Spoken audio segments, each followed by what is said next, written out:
everyone, welcome back to Sunny Live Show, and thank you so much guys for tuning in. I'm here to update you of what's going to happen on the river from the 27th to the 3rd of March 2023 on Monday.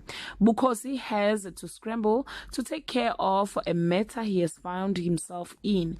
Lindiwe walks into a situation that might expose acquaintances that she's starting to trust on Tuesday. Lindiwe has a difficult decision to make. Dimpo shows signs of change and the Hlophe stock value shoots to the sky on Wednesday. Bukosi makes himself comfortable in his new role. Copra won't let Giribone off the hook and Lindiwe starts living again on Thursday.